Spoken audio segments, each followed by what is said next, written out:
शिवरायांचे वडील शहाजीराजे त्यानंतर निजामांची नोकरी सोडून आदिलशहाकडे नोकरी करू लागले. एके दिवशी असेच ते शिवाजी महाराज लहान असताना त्यांना ते बरोबर घेऊन आदिलशहाच्या दरबारात जातात आणि ते आदिलशहाला मुजरा करतात. ते शिवरायांना पण म्हणतात की तुम्ही पण बादशहाला मुजरा करा. त्यावर शिवाजी चिडून म्हणतात की आम्ही आमचा मुजरा फक्त आमच्या मातेला, जिजामातेला, तुम्हाला करू, आम्ही बाकी कुणाला मुजरा करणार नाही, आणि तेथून ते चिडून निघून जातात. त्यानंतर 1646 मध्ये शिवाजी महाराज तोरणा गड काबीज करतात. तोरणा गड जिंकून स्वराज्याचे त्यांनी एक तोरण बांधले. त्यानंतर रायगड बांधून घेतला. शिवाजी म्हणजेच शिस्तीने वागून जग जिंकणारा, तेच शिवाजी महाराज.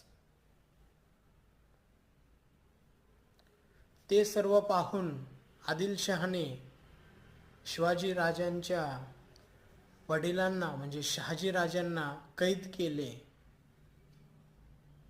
त्याच वेळेस पुरंदर हा किल्लाही शिवाजी महाराजांना जिंकायचा होता.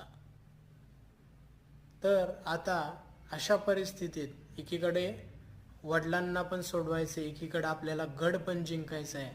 तर अशा वेळेस शिवाजी महाराज पहिले तर पुरंदर गडाला काबीज करण्यासाठी प्रयत्न करतात. पुरंदर गडाचा किल्लेदार हा शहाजी राजांचा मित्रच असतो.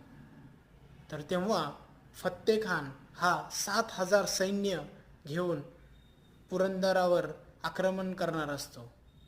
तर तेव्हाच शिवाजी महाराज हे पुरंदराच्या किल्लेदाराला म्हणजे शहाजी राजांच्या मित्राला विनवणी करतात की ह्या किल्ल्याच्या ज्या चावी असतील, दरवाजांच्या कीज ज्या असतील त्या तू आम्हाला दे, आणि त्यामुळेच आम्हाला हा गड काबीज करता येईल. महाराजांकडे फक्त 1,000 सैन्य लढण्यासाठी असते. तर अशा वेळेस त्या शहाजी राजांच्या मित्राकडून चावी घेऊन तो पुरंदरगड हा शिवाजी महाराज जिंकतात आणि त्या फत्तेखानाला पळवून लावतात.